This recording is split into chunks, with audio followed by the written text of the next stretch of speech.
Hello, and welcome to another episode of the Let's Talk Marvel Fan Theories podcast. I'm Taylor. And I'm Katie, and we're two sisters and borderline obsessed Marvel fans who have been following the Marvel Cinematic Universe closely for years. And now we want to share our MCU discussions with you. We chat about our own predictions and theories, plus some of our favorites from online, and our reactions to all of the Marvel content that's considered MCU canon, including the Disney Plus shows and the movies, as well as the Marvel news you need to know. Welcome back, listeners. We have a super fun episode for you all today that I personally am very excited to dive into. If you haven't checked out the title of the episode, we are talking all things Young Avengers today. This has been a long time coming. We started seeing the first remnants of the Young Avengers all the way back in the WandaVision era over 2 years ago. And now here we are talking in depth about roster, storylines, and where we might see them next, and I am excited to dive in. Katie, why don't you kick us off with a little bit of background? Of course. So, I think a couple weeks ago now, we talked a little bit about the Young Avengers just getting brought up in the Ant-Man conversation, as it's been pretty much brought up, to your point, since WandaVision, from a lot of the different content, there's kind of been Young Avengers popping up everywhere.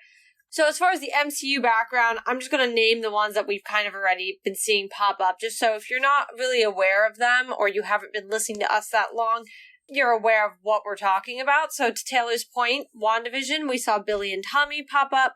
Their aliases, while they're the Young Avengers, is Speed and Wiccan. I think Speed is very fitting for Tommy. Wiccan is its own warlocky sort of vibe, so I guess also makes sense for Billy. The next one we saw them was in The Falcon and the Winter Soldier, which is Patriot. He's the grandson of Isaiah Bradley, who is the super soldier who came after Steve. We see Sam and Bucky meet him. So that is Patriot. We haven't yet seen Patriot as any sort of anything. He was kind of just there. But that is the character. Then we move into Loki, where we see young Loki. He is on the roster of the Young Avengers. Then we go fast forward all the way up to Hawkeye, where we see Kate Bishop, which I know is one of the areas we had a really big conversation about the Young Avengers, because she was kind of that catalyst to me, where we were bringing together quite a few of them now that we were on number 4, or number 5. Then next we see America Chavez. No need to really go into her, since I know we talked quite a bit about her when we saw her in MOM. She is also on the Young Avengers roster, in which we've already seen. And then I think the latest one that we've seen is Miss Cassie Lang herself, in which she is the reason this conversation is finally happening in this realm, because we've seen her now in Ant-Man, and she's a big part of this team, just as much as all the rest of them. And now we're at like 7 or 8 of them. And it's time to start the conversation. As far as comic books, we did talk a little bit about their origin. They are formed by Iron Lad, who we haven't yet seen. We've been thinking we've been going to see him. We haven't. So I'm not sure if that's going to be the realm and the route we go as far as the MCU, but I'm excited. I'm excited for this conversation to finally take place. Yeah, and speaking of Young Avengers that we haven't quite seen yet, there are a couple members who have not appeared. So Teddy Altman, known as the Hulkling, he's actually a Kree and Skrull, part Kree, part Skrull. So maybe in the Marvels, since that's, going to be a big property relating to them, or a Secret Invasion, I don't know, but that is one character that we haven't yet seen. There are some others like Novar, Prodigy, in some iterations like White Vision is considered a Young Avenger, or like an iteration of Vision. Yeah, that storyline's complicated, and I don't know if we want to touch on that in this. Yeah, just putting it out there, there's some relation to Vision in this roster, but we're not going to get into that. But those are kind of the outstanding members who, in one iteration or the next, because like the large or big grown-up Avengers, this team isn't static, right? Members come and go, people come in at different times, so this is kind of these are kind of the names that have been in at one point or another. That's not to say that's all of them, because they've worked with quite a few of the younger Avengers and older Avengers throughout their run. Yeah, and I also want to add, as far as the MCU goes, one that we might see join the Young Avengers that isn't usually typically tied to the Young Avengers, and this is a big might, but I'm going off of really age, is Kamala. I wouldn't be shocked. I could totally see that. I think that could be really fun. I'd love to see like her and like a Kate Bishop together. I think there would be a lot of really extreme fangirl energy, but in a really fun way. So that could be a good mix too. Yeah, I could definitely see them bringing in her, although I will say it depends. That answer might change depending on the Marvels. Yeah, for sure. Let's just say that. Definitely. And so one of the other things that I wanted to touch on is some really kind of exciting and groundbreaking representation in the comics that the Young Avengers have brought forth. So Wiccan, aka Billy, aka Wanda's son, who is known as Billy Kaplan in this series. One thing I want to quickly say about Billy and Tommy before we get into what I was going to talk about is these are not the Billy and Tommy, obviously, that we saw in WandaVision. This is kind of like another reincarnation of them who don't actually recognize themselves or identify as Wanda's children. So that's just something to keep in mind when you're talking about Billy and Tommy, because they're not the Billy and Tommy that we've seen, though those, of course, were Easter eggs to the characters that we think we're going to get later. Yeah, and I just want to tack on to that really quick is we didn't cover WandaVision when it was coming out, but I do know a big thing going around was Mephisto. And, you know, still to this day, I feel like every work has been like, Mephisto might be there. But he is part of that storyline of how, in the comics at least, of how that kind of works. So I know that was a theory for a while WandaVision was actually coming out, of how, you know, her sons might make it out of the Hex.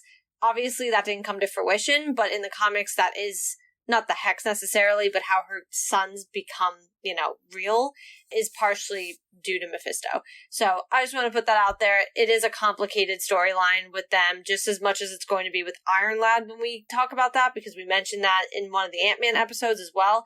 And a little bit Loki. There's like 4 of them that are a little weird. Yeah.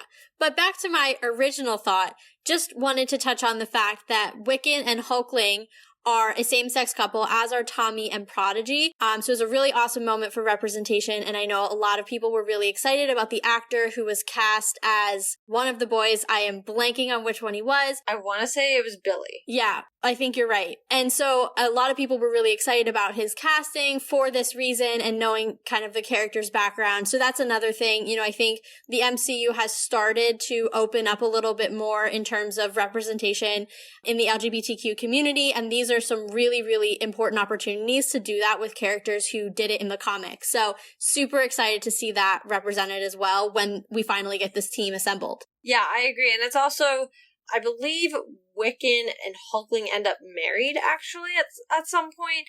I do want to say the Young Avengers storylines are also extremely complicated a lot of the time. They're kind of woven in and out. People die, then come back to life. I mean, they're like a normal comic. But when you have like such a specific group, it's a little complicated. But I believe they even get married at some point. So it is, to your point, it's a great storyline, and it's a furthering that we didn't have at the time in the comics, and even now in the MCU, we've had, you know, Phastos was a same-sex couple, of course, but we haven't had a lot of LGBTQ representation, so I am really excited for when the Young Avengers make their appearance, because these are really prominent, and they're on the team together, so I think, you know, all these years we've had people like Nat and Bruce shoved down our throats that should not have been, and now we're gonna have a comic book accurate couple, and it's also great for representation, so it's great to see it. Yeah, and one of the things, there are 2 things that I really want to talk about that are storylines that I thought were interesting, or characters that I wasn't kind of expecting to be related to the Young Avengers, and I'll start with the really small one, which is Jessica Jones.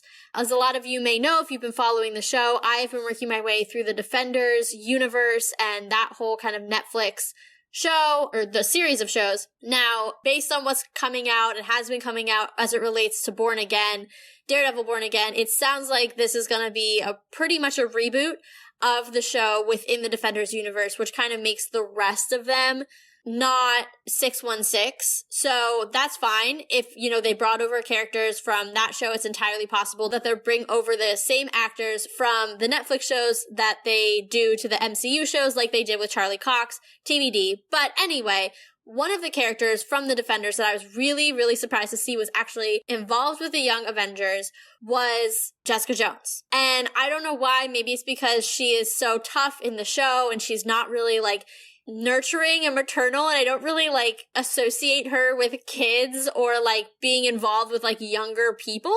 Fair. For that reason, like I was very surprised to hear she doesn't really act in like a mentorship concept, at least what I was reading, or at least remember reading, but like she's just kind of like involved with them in more ways than I expected. Like of all of the people that we've seen so far, be it MCU official 616 or not, Jessica Jones was not high on my list of being someone who would be involved with the Young Avengers. So that was super interesting. The other thing I want to get into is Secret Invasion, because this team was involved in Secret Invasion, and this gets a little bit into where we think they can come in. So I want to get your thoughts, Kate, in whether you think we will actually start to see Young Avengers beginning to come together. I'm not necessarily thinking a full team up because that's really early and really soon, but like starting to maybe like we saw the Avengers, a couple here starting to link up, a couple there starting to link up, and then we start to get, you know, the real full set. Do you think that could happen in Secret Invasion? I think if it's going to happen, it will be Secret Invasion. So for one thing I want to throw out there, and this is something we talked about in one of our past episodes recently, was that there was someone, I don't know if it was a director, a writer, somebody through Marvel that pretty much was like, Young Avengers is like not happening. Liar. Yeah, I like don't buy that. Not when you're specifically bringing the certain characters you are in. Like Kate Bishop's one thing, but like Kid Loki, I never needed to see him. Like he did not have to be one of the Lokis we met, but yet he was. Even with Patriot, like he never needed to make an appearance, but they brought him in. Yeah. So it's just, to me, a little too sus. But I think it's because they want it to be a moment. They aren't going to name this movie, I have a feeling, because they want to introduce us to some sort of a small team, to your point. It could be like 2, 3 of them, whatever, starting to meet. And I think, you know, Secret Wars is where it would happen. I mean, Secret Wars is going to, in all of its glory, screw up everything we know. Yep. And like there is not going to be people who are just going to be like, oh, I didn't know that happened. Like, no. Like this is going to be a huge mess for all of Earth and the universe in which it lives in. So it's like all these heroes are not going to be sidelined because the fight's not in their neighborhood, or because another superhero picked up that fight so they're good. It's covered. Like, no, this is going to be a hands-on, everybody just grab your crap and start fighting whatever needs to, and, you know, whatever, figure it out. So I think if it's going to happen and we're going to start seeing the things forming, it's here. And keep in mind, to your point from earlier, Billy and Tommy literally do not exist in 616. Clearly, they need to get here. Now, there's a lot going on with Agatha, Coven of Chaos, so I don't want to, like, get too far ahead of myself on that one. But, I mean, they need to somehow be grown and actually be on this earth, or in this universe. Kid Loki is literally not even in time, so he needs to get here if they're going to keep all of them in their roster, which I can't imagine they're taking out 3 of their heavy hitters. So I would have to imagine we're going to need a way to kind of clash them all together. So I'm seeing Secret Wars as kind of that be-all, end-all. Yeah, I could see that. I think the one other place before Secret Wars that I could see it happening is Kang Dynasty, because of the Iron Lad connection, who, for those of you who don't remember, Iron Lad is a variant of Kang. He's a version of him, of Nathaniel Richards, really, who comes back in time and wants to stop himself from essentially being the universe's biggest jerk. He is a good variant of Kang, and he really is the one who helps form the Young Avengers. So having that tie and knowing that the Kangs are, you know, they're assembled clearly, and this version of Kang, Nate Richards, is against kind of their, what I'm guessing is against their motivation, against what they're trying to do, then I could totally see that being a moment where they also come to rally around the guy who brought them together to help face his evil variants. I see that. I think the only thing that puts a rock in my shoe with that one is And I just made that up. It was so good, though. But it really worked. But I think the only thing that puts a rock in my shoe there is I think we don't have an Avengers team right now at all. And I know a little while ago I was throwing around the theory of maybe the Young Avengers are the Avengers team. But now we've gotten confirmation that there will be an Avengers that are made up of some of the characters we've been introduced to in Phase 4 and some of, well, what's left of maybe some of the older characters. So with that new knowledge, I'm like, okay, so we're gonna have a new Avengers team. And I think Kang Dynasty is going to be a big part of pulling them together. I don't necessarily disagree with seeing, okay, well, Hawkeye is going to pull Kate because she's like his second in command. So maybe he brings Kate into the thing. And maybe Captain Marvel's like, well, I got 2 new besties. So she brings Kamala and Monica. And like, I'm not saying maybe they don't come together slightly in that way, but I do think we're going to see more of a focus on the regular Avengers being formed in Kang Dynasty than we'll see of the Young Avengers. Although I do see it with the Iron Lad, with that storyline, so that's why I'm like, I like it, but there's something poking me. Yeah, no, that's a good take, too, because I think we kind of have almost 2 competing teams now, right? We have the Young Avengers and the Avengers, and they each kind of have to have their own moment. So, well, and 2, the biggest thing about the Young Avengers is part of it is they're formed during the time that the Avengers are not together. Yeah. Which, if you had formed the Young Avengers, like, ASAP into Phase 4, which wouldn't have been well done. Like, I like that they were kind of Easter egged into a lot of different things. But if you did, I would have been like, okay, cool. We don't have an Avengers team. Yeah. Our heroes are everywhere or dead. Like, there's just nothing happening as far as regular Avengers. So I could have argued for that. As we're moving closer to where I know we're getting an Avengers team, I don't expect to see the Young Avengers. I wouldn't be shocked if they're part of the next phase after Secret Wars. Yeah, especially because if you think about what some of the producers are saying about the bloodbath that Secret Wars and Kang Dynasty are going to be. Yeah, exactly. But I want to argue that slightly because not all of these actors and actresses are that young anymore. Even, I mean, Haley Steinfeld wasn't really young when she started. She was already in college. And I'm not saying she'll necessarily look 30 by the time she's 30. I mean, look at Tom Holland. Yeah. But there are some of them that, like, if they keep the same actor for Kid Loki, he'll get older. That's fine, but it depends. Like, they're a weird group that you can't just be like, they don't look different at all, but it's been 7 years since they were introduced.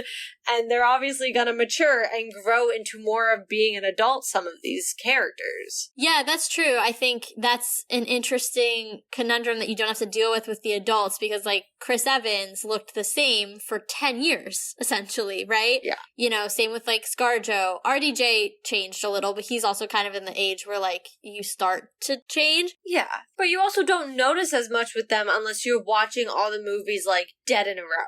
If you don't pay attention, you're fine. Right, but like with the kids, like to your point, like the ages where the Young Avengers are, like from 13 to like early 20s, like you change so much. Yeah. You're completely, you know, from how you look at the age of 13 to 20, completely different. So you can't go 3 years in between movies, keep the same actor and be like, oh, that last movie happened 5 minutes ago. Like, it clearly did not because they went from someone who's 14 to 17 and a 14-year-old does not look like a 17-year-old. So no. Very different, and that's an interesting conundrum. I think, though, the one way that they're kind of getting around that is already casting older actors. To your point, Haley Steinfeld, the guy who is cast as Billy, also a little older. Cassie looks a little older. Yeah, she's like 30. Is she really? Yeah, because the girl who played Cassie at the end of Endgame is like closer to Cassie's age. I think she's only like 24 or something like that. And then the one who they recast is like 30. I'm pretty sure. Or at least she's like, I remember her being older than you, and that's why I was like, that's even weirder. Because she's like playing a 16-year-old. Which, I mean, so is Tom Holland. And Tom Holland is also older than me, but not by much.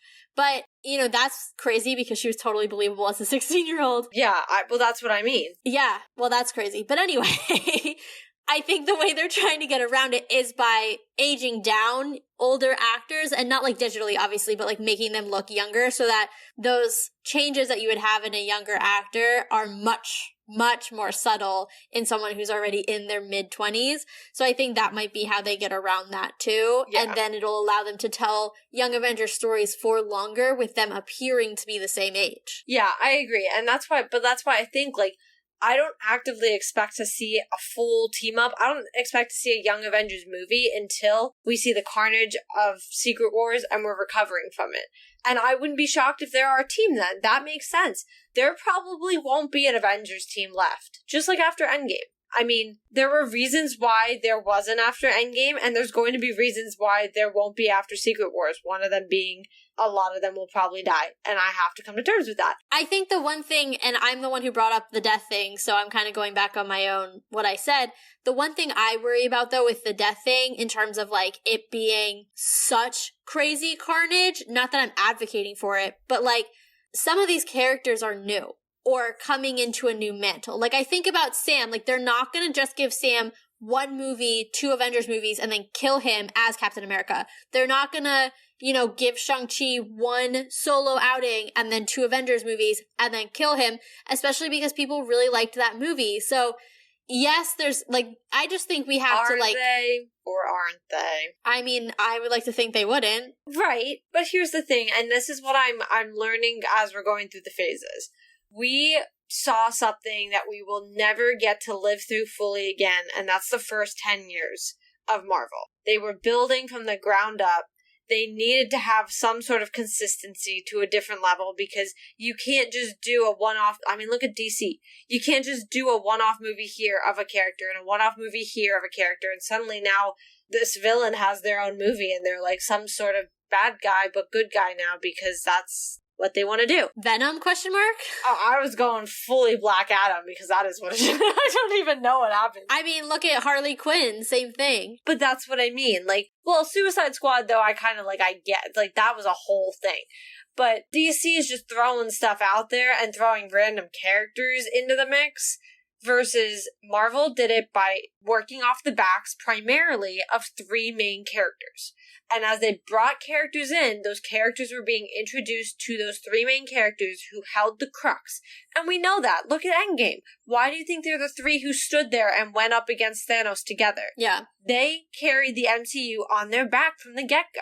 That's not necessarily true anymore. There are so many characters, there are so many stories that there's no saying that, you know, Mackie, for example, will hold the mantle of Captain America for 10 years like Chris did. There's no saying that, you know, I don't know, Shang-Chi was another one of your examples.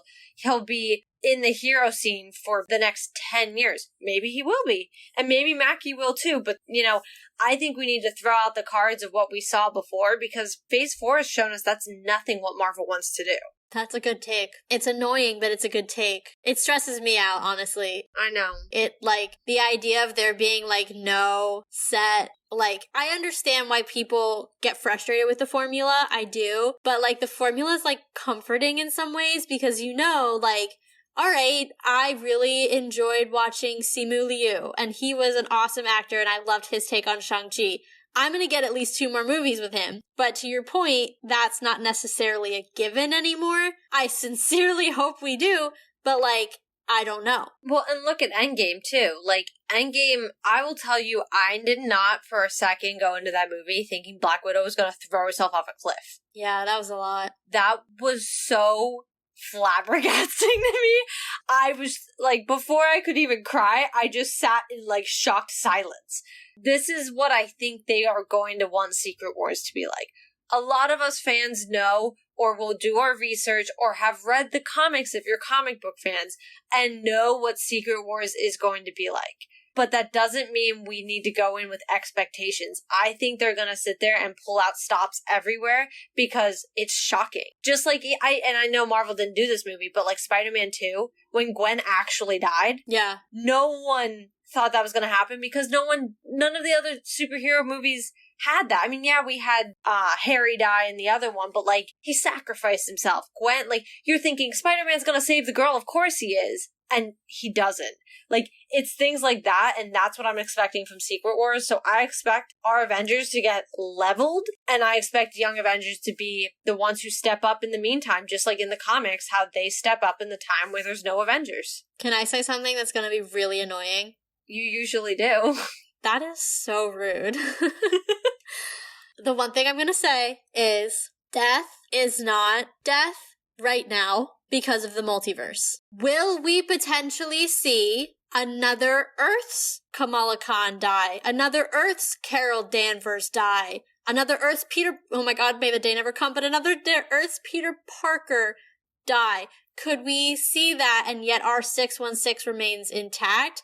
Possibly. On the reverse, could we see our 616 die and another version come in to step in and replace? Potentially. I mean, I just want to throw it out because the multiverse offers us literally unlimited options in terms of, you know, getting that shock value out of the death and still making it mean something, but not necessarily making it permanent. Now, how long we will live with the multiverse? Unclear. That's what I was gonna, and I know we've actually talked about that a little briefly before, and I think it was after MOM. The question does remain, like, how long will things like the multiverse be the storyline? Yeah. Are we gonna be able to keep it open? I mean, theoretically, as long as the multiverse itself is open and you have America Chavez, you can travel throughout it. We could have the multiverse open and we don't interact with other universes unless you have Doctor Strange who causes incursions. But, like, theoretically, the multiverse can be safely open and never have to cause problems. That seems like a stretch. Well, think about it, though. All these...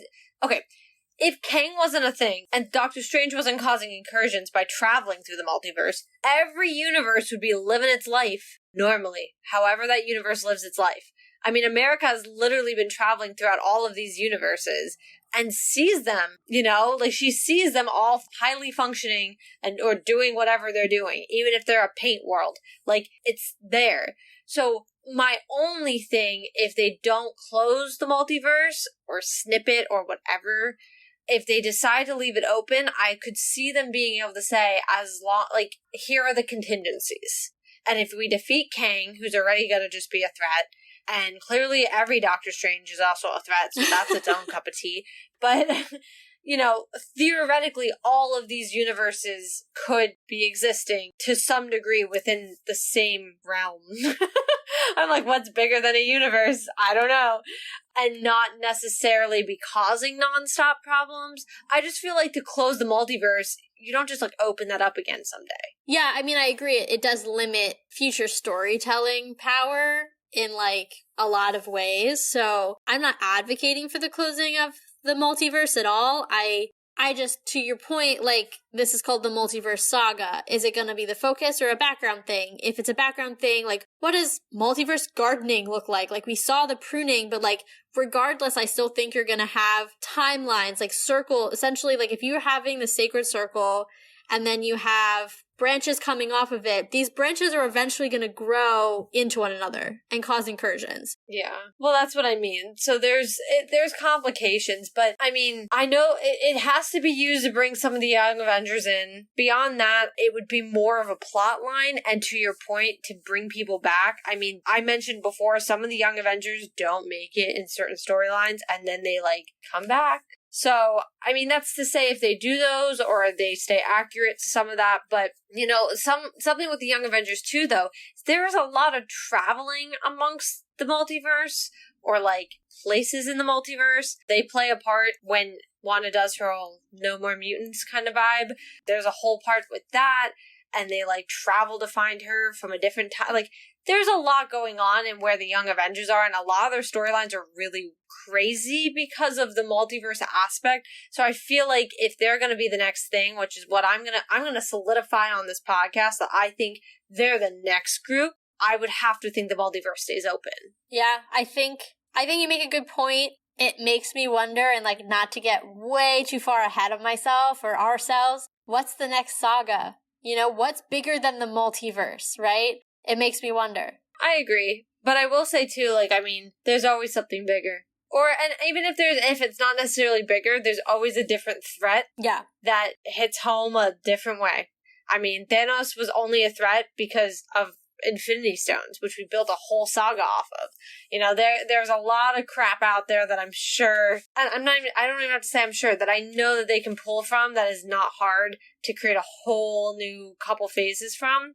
But I will say for the Young Avengers, it'll be interesting. I think, like I said, I'm solidifying this that the Young Avengers are the next 3 phases.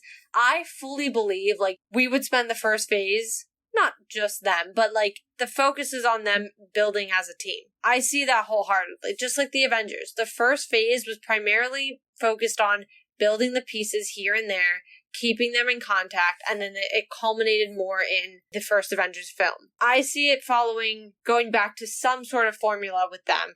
Phase 4 had to do something different, and that's fine. I'm chilling with it, but I do think that's what we'll see with the Young Avengers moving forward. That'll be interesting. I'm interested to see if they are the team in phases, oh God, what will it be? And then 7 through 9.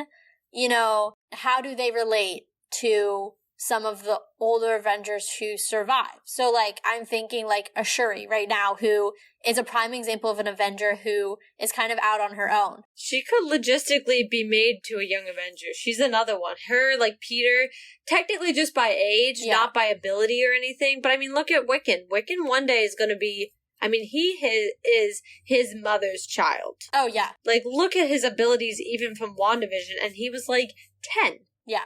And he has a whole storyline where he becomes this, like, crazy, omniscient, like, super powerful wizard. Yeah. I guess that's the right word. So, yeah, so he... Warlock, maybe? Yeah. Same diff. What is the big three? If she's a witch, I would assume a warlock. Wizards, aliens, and what is... Halloween Town teach you nothing? No, I'm thinking of Sam's big 3. Oh, what does he call them? Aliens? One is robots. Aliens, robots, and wizards, or something like that. Yeah, yeah.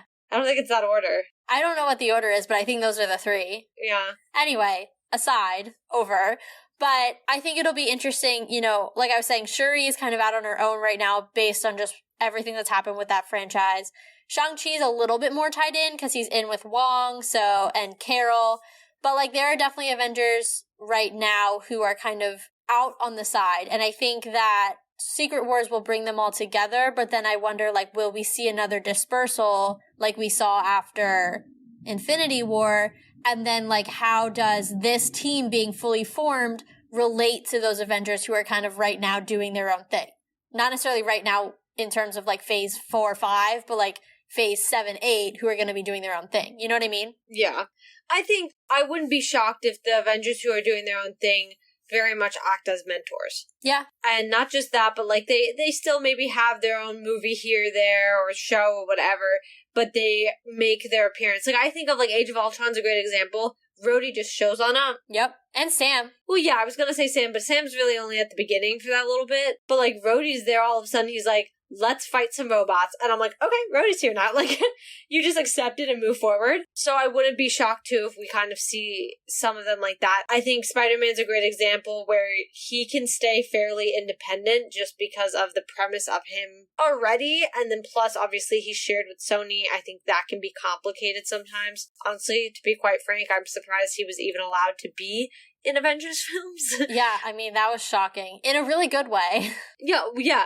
But exactly. So, like, I don't necessarily, I mean, Daredevil would be cool to see him interact with, or Deadpool, but I would say, like, beyond that, I don't need him in an Avengers team up. He is Spider-Man. He carries his own. I'd be fine with the next trilogy of his. It has nothing to do with anything else, and I'm like, that's cool. Well, especially because his first trilogy was so intertwined in a way That's what I mean. Yeah. So I would see a lot of them being more mentor-like. And I mean, to be fair, think about it. Like, all of these characters come... I think Patriot's probably the only one who won't come directly from an Avenger somewhere in the line. I guess Hulkling as well. But technically, he is the son of the male Captain Marvel. Yeah. So I wouldn't be necessarily shocked if there's somehow, some way, a relation. Like, they try to pull a relation for the MCU.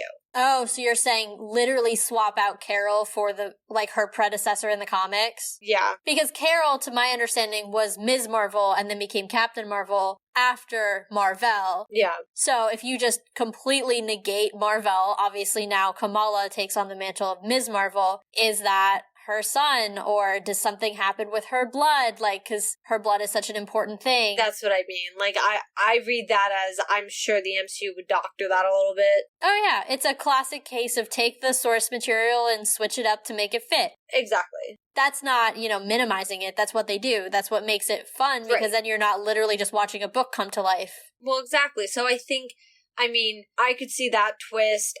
Kid Loki's obviously, like, a Loki. I think everybody else is brought in or can very easily be brought in by other big Avengers. So I see it happening very seamlessly. Yeah, no, totally. I think the mentor idea makes a lot of sense. It also makes for some really good cameo fodder, so that could be really fun. Exactly. Yeah, I definitely agree. Well, now I have one last thing I want to put out there. Because we've introduced you to the basic roster, and when we actually have a confirmed roster, we will obviously deep dive into every single one of them, but we don't want to hold our breath now because we'll probably deep dive and then half of them won't be there. So, I'm going to ask the question of the ones we've seen so far, of the 7 or 8, where do we think we're seeing them next? If it's not a team up, it's not Secret Wars, where do we think we're seeing each of their characters come to life next? All right, I'm going to run down the list. Elijah Bradley, I think we're going to see him in Sam's movie, New World Order. Okay. Because, don't forget, he is not a super soldier at this moment. Now, in the comics, he's actually not a super soldier when he first starts being a part of the Young Avengers. He's actually taking a drug to make him look like he has his grandfather's abilities. I don't know that they're going to go through that storyline here, because we haven't had the drug yet. Does that mean it's not going to come? No, it doesn't mean that, but I just don't know that they're going to push forward with that. So for that reason, I think that we're going to see him in New World Order. In the comics, just want to give you that background of kind of what I've been hinting at. He actually gets gravely injured and is requiring a blood transfusion, which he receives from his grandfather, thereby giving him the super soldier abilities that his grandfather has. So I think he needs to be in Sam's movie in order to get those abilities to be ready to be in the Young Avengers. I think for Billy and Tommy, the low-hanging fruit here is Agatha Coven of Chaos. Yeah. We've already gotten some hints that one of them has been casted. I think his name is Joe Locke. I don't know that it's necessarily been confirmed that he's playing one of the twins, but it's been heavily, surmised. So I think that's low-hanging fruit. Cassie's a tough one because we just saw her for the first time. Yeah. So, and her dad just had his 3rd movie, nothing really on the horizon for him. I actually don't think we're going to see Cassie again until a Young Avengers team up, to be honest, because there's just no real way, unless we get some kind of Wasp solo film, that she really makes sense anywhere right now. She's not connected to any of the wider Avengers through Scott even, so there's really no reason for her to be there or in any other properties. For Kate, kind of the same deal. We saw her in... Actually, I'm going to take that back. I think Kate we could end up seeing potentially in a Thunderbolts, just knowing she has that relationship sort of with Yelena. Okay. And knowing that there's a connection there, I could see maybe her popping in for a minute. Not a huge role at all, maybe some kind of cameo. But that's the only place I could really see her right now, because again, like, she's another one who she's been introduced. She's awesome, but the Avenger who brought her in is not currently introducing her to others or really doing anything on the horizon that would make me think he'd bring her along. Then Kid Loki, I think low-hanging fruit is Loki season 2. Just knowing that we're going to revisit his variants show. And then the last member of our roster that we've already seen in the MCU is, of course, America Chavez. I think for America, it's tough because I want to say she's related to magic, but I do not see her in a world of Agatha. But I think anytime we're going to visit Kamar-Taj, or I could see her tagging along with our good friend Wong, because he is the Sorcerer Supreme. We know she's studying at Kamar-Taj. He could very well be her teacher. So I could actually see that being kind of her connection into the larger universe, especially universe meaning like Avengers universe, not necessarily like 616 universe. Especially because we know that Steven is actually off doing his thing with Clea. So her actual, official mentor who brought her into the fold isn't even around right now. So I could see Wong stepping in that way. Okay, I like all those, except I might argue with Kate's. Okay. I do feel your first take of, like, maybe not really involved anywhere right now. I like the idea of the Thunderbolts. I don't think they do. If she's gonna cameo, I don't think it's there. I actually, this might seem weird, but I actually think, and I was thinking this as you were talking, I wouldn't actually be shocked to see her in a Secret Invasion. Ooh, I like that. And it seems crazy, but no, it doesn't. Think about this, and this is, as soon as you were talking about Hawkeye, I was like, yeah, he takes her home for the holidays. His wife was an agent. He was a spy, an assassin. And I'm sure he's still in some sort of contact with good old Nick Fury. Yeah. Hawkeye's not gonna, like, have her live with him forever. And her mom was, like, a weirdo villain. Oh, yeah. Her dad is dead. Like, and I mean, she's a college student. I'm not acting like she can't take care of herself, but I do think I wouldn't be surprised if Hawkeye he has 3 kids of his own. He needs to reach a point where he's like, I can't, like, physically adopt you as my child. You need to, like, live your life and do your own thing. I actually wouldn't be shocked to see her brought in to the fold with Nick. Just like Nick brought in, Natasha and took her under his wing, and sort of the same, even, like, made sure Hawkeye was on the straight and narrow. I wouldn't be too shocked. I see her doing the whole assassin thing. I love that. I could see her under Nick, under Maria Hill, learning the ropes. We all know that's what she wants. Yeah. That's her end goal. That's why after the events of the Avengers that we saw, which, by the way, beautiful retcon, but, after those events, that's why she trained as hard as she did to be the master of archery and of martial arts and to be able to fight the way she can, is to be what he is and what he was. And, exactly. I definitely could see him saying to her, to your point, like, I'm retired, you're not going to get much out of me, but let me give you my contacts. Let me reach out to the people I know who can train you, who can take that time with you and help you become what you want to be and make sure you're doing it for the right people, right? Yeah. He trusts Nick. He trusts Maria. He knows they're going to do the right thing. I love that. I think that's such a good idea. Yeah, I think that would be a very fitting place for her, and I think, to your point, I like that you brought in Maria, especially. I see that being a very positive mentorship. Yeah. We have not gotten anything about Hawkeye Season 2. I wouldn't be shocked if they kind of, not write off in the way of, like, kill Hawkeye.